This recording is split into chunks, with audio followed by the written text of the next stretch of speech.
Today you join me back on the Monty Canal, and we are going to take a little walk down through some of the further projects that Canal and River Trust are doing as part of the £14.5 million they received from Levelling Up funding. Now that idea is to fill the gap that's from Clannymannock and through to Mary. That then delivers to the next stage of the project, which is 2 road bridges there and Aldine, which will then connect all of this canal up to the 12 miles of waterway down at Welshpool. That funding has come from Levelling Up, and there's also a project down here which we'll see today which comes from National Lottery, which we'll talk about as we get there. But we started this video at Carreghofa Locks, and you can see them just in front of me here. This is the top lock, and it's quite an interesting lock up here because the ground gears are so different on this canal to some other places. Look how cool they are. They almost look like on top of a mine shaft, don't they? They're really cool here. So whilst these 2 locks here are restored, there's still quite a lot, and it's about 4 miles of waterway that needs to be done. In this stage of the £14.5 million, there are 2 bridges going to be done. One of them we visited in our last video on the canal, back there. That is the Carreghofa Lane Bridge, and that's about a mile behind us, probably about 0.8 of a mile behind us. That is well advanced and should finish hopefully this year. There's another bridge up ahead of us and needs to be done, and that's 2 of the 4 bridges stopping another 18 miles of navigable waterway coming into place here. Schoolhouse Bridge much further back was done a couple of years ago now, and there's volunteers working on the English side to restore that. This side received a Levelling Up funding from Powys Council, who are obviously Welsh. That money could only be spent up to the border. So the projects behind that on the English side in the Shropshire Gap are being done by volunteers. Now they are contracted to the Canal and River Trust, but they're contracted as materials only, so there's no labour involved in that. So it's 4 times cheaper, but being volunteer force and the fact that they can only do it at weekends and stuff, it's 6 times slower. But that's a huge help to the Canal and River Trust to have the Shropshire Union Canal Society working so hard on the section behind, meaning they can concentrate on this side to hopefully get this canal restored in a reasonable amount of time. But this site here, Carreghofa Locks, are stunning. Look at that cottage there. That is my dream house. Absolutely beautiful. Let's turn you around and get a full picture rather than my face in the way of it. I'm not sure if that was the old lockkeeper's cottage or a mill. We did a visit here with the Northern Canals Association, and I'm sure they said that the water feeds underneath the cottage itself. I'm not too sure if that was just a water source for the cottage or if it was actually part of a mill though. Because there is a second cottage here, which looks like it could also be a lockkeeper's. Here's the bottom lock, and again, fully restored, and that takes us down into a navigable bit of water, which is not too far, a couple of 100 metres to our first destination. The Shropshire Union Canal Society have been doing work down here for years. It was actually in about 1969 that the restoration here started, and that started down in Welshpool, where a big dig happened, and it was the beginning of the WRG groups, waterway recovery groups, Inland Waterways Association and stuff. They were all involved, and that saved this canal from being lost down at Welshpool, where a bypass was planned to go over the canal routes. So work has been continuing on here for some time. Now this is part of a big group restoring this canal, which includes the Shropshire Union Canal Society, Montgomery's Waterways Restoration Trust, local councils and the Canal and River Trust. Now the Canal and River Trust own all of this canal all the way down to close to Newtown near the end. So let's meet up with them now and see what's happening. Hi, I'm Jason Leach. I'm Head of External Programme Delivery at the Trust. And here we are on the Montgomery Canal, close to Williams Bridge. Just to give a kind of heads up, we've just come out of probably 2 to 3 years of design works. We've completed the design and we've tendered it through our framework contractors. We went to 4 of our kind of lead engineering contractors. And the reason we do this on externally funded projects is to really make sure we can drive innovation and efficiency, that when we're using somebody else's money, we have extra conditions that we need to go through to demonstrate public value. With this being funded by UK government, it's really important to demonstrate that. We went to 4 of our contractors and we've selected Bentley, who are our complex contractor for the north. They are quite local actually, so that's a big advantage. And the reason we picked Bentley, price obviously is key. They're going to do all the civils, the concrete and the foundation work as they start, but at the same time, in parallel, they're going to develop and build the mechanised section off-site, so once the civils is complete, it will be ready to drop in almost as a turnkey solution. So they're able to demonstrate proficiency on program as well. So we're looking at 6 to 7 months to deliver this, which is quite important when we're closing a public highway, making sure that we don't upset local community and users too much. So what project are we talking about? Well, that'd be Williams Bridge, which is just in front of us now. And this is the B4398, which is a major obstruction to the canal. As you can see, the levels are the same as the canal, so you can't just put any old bridge in here. You can also see part of the bridge that was destroyed in the 1980s. Here's the lane going around a corner, and you can see just how steep it is going around there. The old bridge would have been here. That is still the abutments and one side wall of the bridge, and the deck would have been across here. So you can imagine the angle and the corner that you've got there to get around to take this lane. So how are they going to overcome this? So this is another example of where in the 70s the local authority, the Highways Authority, needed to improve accessibility for the highway, and they just knocked down the old bridge, creating a new standard bridge. Obviously that meant boats can't anymore navigate, and that's what we're here to rectify. So we've been looking over the past couple of years at various designs to reintroduce boats while not impacting on the highway itself, which is quite tricky here. The change in levels from my right hand side over the bridge towards Llanymynech is quite tricky. We first looked at a fixed bridge, pretty much like we saw up at Llanymynech at Carreghofa Road Bridge, but the size and the scale of the earthworks required to get in a new bridge to allow a good air draft for navigation meant the huge footprint, huge cost, and quite a lot of environmental impact. So we've settled on a new movable bridge, which will effectively look pretty much like it is now, a lot tidier, and from a passerby you won't know what's happening, but as a boater you will come, you press the button and the movable bridge will lift up. You'll be able to bring your boat through, press the button to lower the bridge, closes the road for about 5 minutes, and nobody's any wiser from that impact. The great thing here as well is it'll actually improve the flow of the water in the meantime before boats become in the next few years, and it also means we can get our weed boat in to maintain the aquatic vegetation that is so important on this canal. So we're within a month, 6 weeks of starting on this site, which we anticipate taking around 6 to 7 months, be finished shortly after Christmas, January, February, ready for New Year. In the meantime though, before navigation happens in the future, we're really looking to promote this as paddle sports, active travel, canoeing, standing up paddle boards. So we're looking to really promote the area as best we can in the meantime, create as much impact for local communities and local community use. And here's a view of the abutments on this side.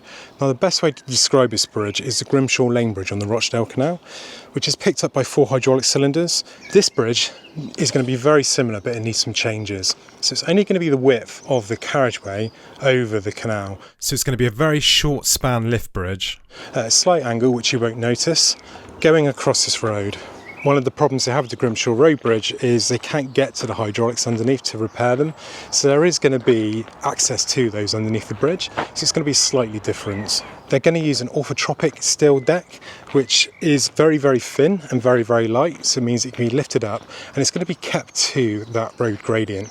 Now that road gradient isn't actually at a level which is acceptable to new build, but because they are just replacing and that deck isn't changing the height in any way at all, they can continue using it. The speed limit will be slowed down to 40 down through here, and the road will be closed while construction is done. It's a small diversion of about 4 minutes around to get past this. So it'll work by having screw jacks on each corner.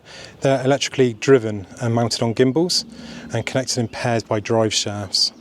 They're resistant to horizontal impacts, so if a boat hits it, it won't damage it, and it also helps it to keep alignment.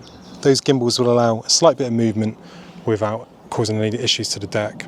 As I said, it's on a skew, but the deck is so narrow you won't notice it as you go across. They're finished up to the sides with coping stones, and the actual top will have railings on it and will just look like a culvert like it is now. Unfortunately, the bridge that is still existing, the few parts of it that are left are going to have to be removed. It's a shame to lose that, but it's more important to get this channel open and get these other historic structures open, which we're going down to now. There are only two groups in the country that have more listed structures than the Canal River Trust. That is the National Trust and the Church. So it shows you just how many structures are on this 2,000 mile network. Now, this canal has the most listed structures of any canal in the entire country. 127 on this canal alone. That's 33 miles of canal. Now, this 33 mile canal is probably restored to about 20 miles, so that most of those structures are safe. But there is work going on to save the next ones, and the one in front of us is potentially the most important. And here it is, the Vyrnwy Aqueduct. Now, this is quite a unique aqueduct in many ways. It's always leaked, they've always had problems with it, and in fact the third arch over the river collapsed soon after it was built. Many repairs have been done over the time, and you've probably just heard that. We've got a swan and cygnets down there. But this aqueduct is still causing problems. In the 70s they did lots of work, and if you actually look on that side you can see where there's like almost like a render put on top. That's like a concrete render, and it was put in this to try and seal it. Now the problem is with that render is it's got no movement, so when the aqueduct settles and moves, which this has been moving over time, it's cracked, and they think that's why it's still leaking. Now, as we said, with those targets below, they know there's no movement in this aqueduct now. It is very stable. They plan to restore this by removing that and putting a rubberized version. That rubberized paints on and ends up about 6 mil thick and moves if there's any movement in the aqueduct. So should seal that forever. Now, this aqueduct has a clay bed to it. It's one of the only a few left in this country with a clay lining. Most of them were built with a cast iron trough or something similar. Once they remove that rendering, that will expose that rubberized matting that will go over the top will protect that clay bed and keep this as its traditional structure. And here we are at the bottom of the aqueduct, and you can see previous repairs to this, and the fact that if you look down through here, it's still leaking. You can see all these cast iron bits and pieces coming in, and then you've got metal plates, cast iron plates just in there. They've got tie rods going all the way through, which help stop the structure from spreading out. There is movement on it, but there isn't any real movement. They've been measuring this for the past 20 years. This side doesn't seem to be moving anymore. One thing that is quite cool on here, as you can see, I'm going to go to this one here, this is probably easiest, these little targets on, and they've been measuring that for years to see if there is any movement. And we've got, where's it going? There we go. A butterfly living on the growth on the side of the aqueduct. That's very important, all of this. We were actually just talking about this. The habitats that are created in all of these structures aren't just necessarily in the water, they're all around it. And if you look underneath here, there are lots of things growing on the bottom of the aqueduct, which are their own habitats on their own. And this will tie in nicely to the works that's going to happen behind me in the fields, and mainly on the other side of the river, to bring this into a huge wetland. All the bugs that are already living here, all the bird life that I bring in, it's going to be fantastic for this area. This is a grade 2-star listed structure and the jewel in the crown of heritage features on the Montgomery Canal. As you can probably make out from what you can see behind me, it is in need of some repair. This project has been in development for about 2 years, part funded by the Trust and part funded by National Lottery Heritage Fund.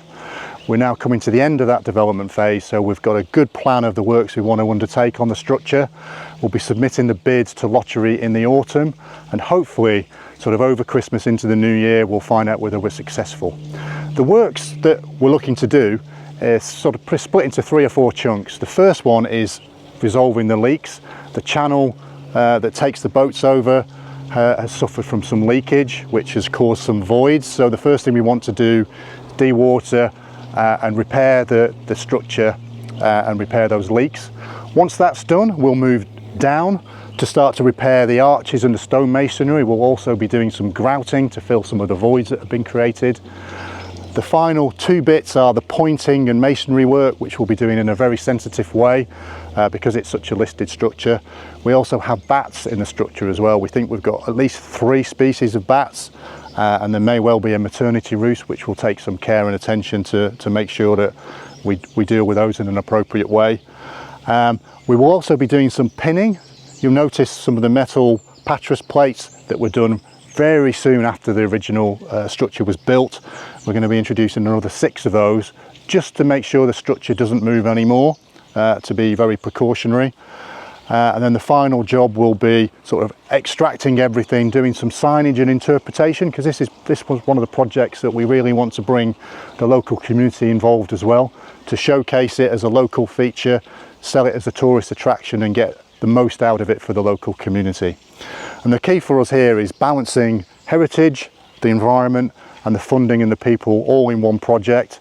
It will probably take us about 18 months overall to finish, but once we're done, it'll be secured for the next 20, 30, 40 years into the future.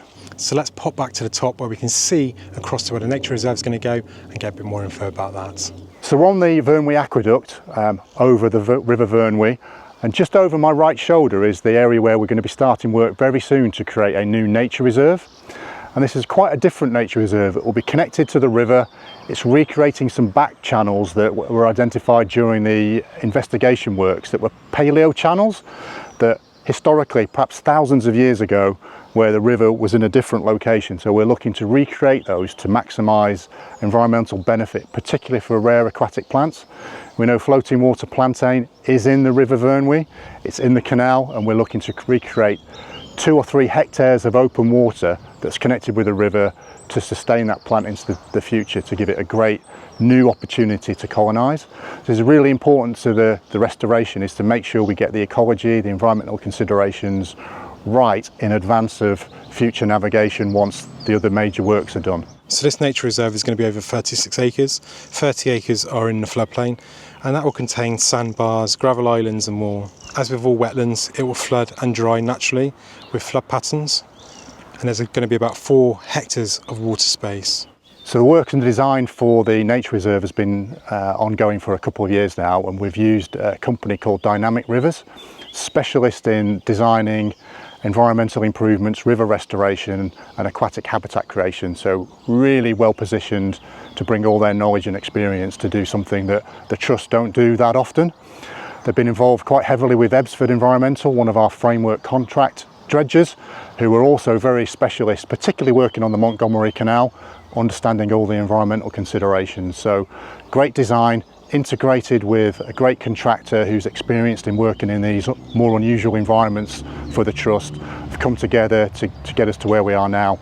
Hopefully in a few weeks we'll be on site, we'll be able to get back and actually see some of the work in action, get it done this side of Christmas to avoid the worst of obviously the river conditions that we'd expect in any normal year in Wales. So they've done other projects to try and restore this canal and keep that nature and biodiversity safe. So we're going to go across the Wern Pond, which is actually a little bit further down towards Welshpool, to have a look at the ponds there that they dug last year. Although not on this section of canal being restored, they use it as mitigation for the canal to take those rare species in. We're still on the Montgomery Canal, and this is Wern Nature Reserve. We're much closer now to Welshpool, and this is the first nature reserve that we've done as part of the Levelling Up project.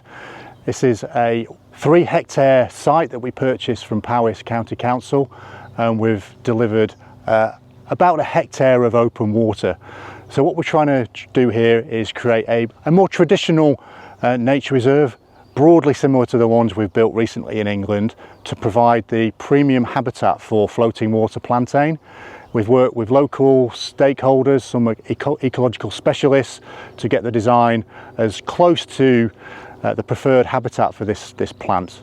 You see behind me, it's a lot of open water. We've got 2 or 3 areas of varying depths to allow a little variation. It's connected to the canal, so we'll be in continual water connection with the existing canal.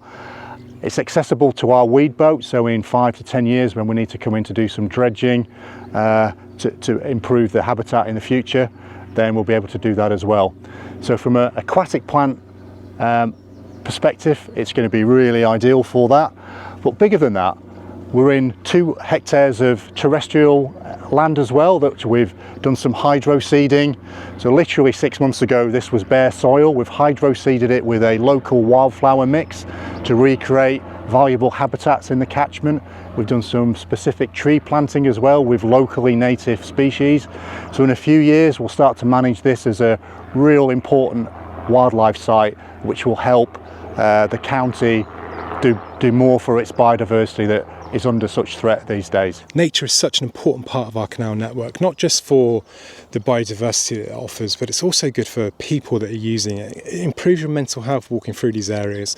You can see up all around me is an area which has been planted to have natural wildflowers to this area. And look at this, how beautiful is all of this. It's being managed so it will get better over the years.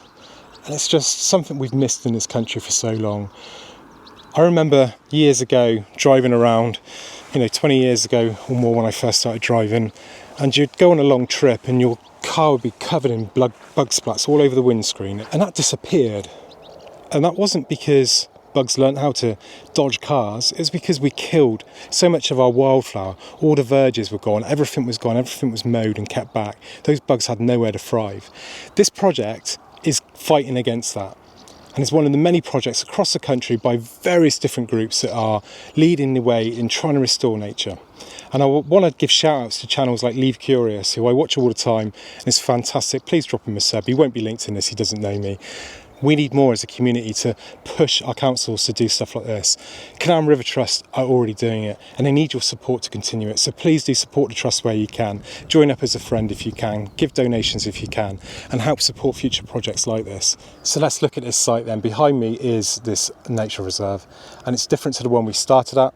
It's off the canal rather than off the river. So this allows all the species that are in the canal that are protected in this SSSI and this special area of conservation, which has only 7 of in Wales and one of them is here.